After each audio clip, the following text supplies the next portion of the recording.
Now I want to talk to you about two railroad entrepreneurs. But our first financier is Jay Gould.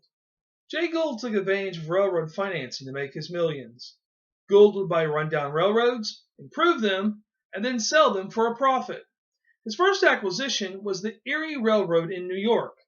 Eventually, Gould would control the Union Pacific, which was the company that helped build the first transcontinental railroad. Gould eventually set his sights on Texas, and he took over the Texas and Pacific Railroad. In fact, if you're ever in downtown Jefferson, which is in far east Texas, you can visit Jay Gould's personal railroad car because there's a legend about Jay Gould in Jefferson. The legend is that Jay Gould wanted to build the T&P through downtown Jefferson, but the citizens, after they heard his proposal, said no.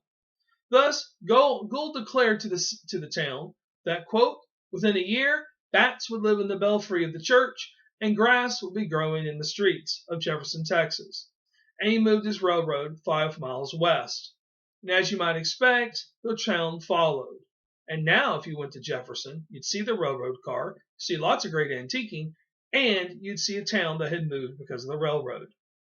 Our other entrepreneur that made a fortune out of railroads was Cornelius Vanderbilt, also known as the Commodore. And no, this is not because he hung out with Lionel Richie.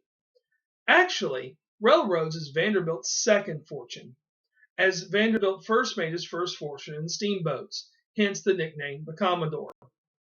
But in the 1850s, Vanderbilt saw a future in railroads, and he took over control of the New York Central. And it's under Vanderbilt's leadership that the New York Central expanded to Chicago. And interestingly enough, this expansion to Chicago also was a fight with Gould.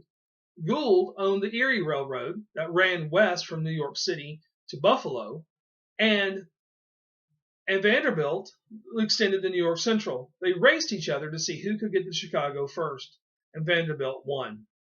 Yet another common trend for the entrepreneurs of the Gilded Age was to donate much of their wealth away in exchange for something being named after them. In this case, we're going to talk about a legacy for Vanderbilt. For example, another guy we'll meet later, Andrew Carnegie, he'll pour much of his money into libraries and into a university in Pittsburgh. But Vanderbilt here was no different. Vanderbilt, the Commodore, endowed $1 million to tiny Central University in Nashville, Tennessee. Never mind that he himself had never been to Nashville, Tennessee, or had any desire to go to the South for that matter. But the Board of Regents was so happy about this donation that it willingly changed the name of Chinese Central University to the university we now know as Vanderbilt University. Thank you for watching, and may the force be with you.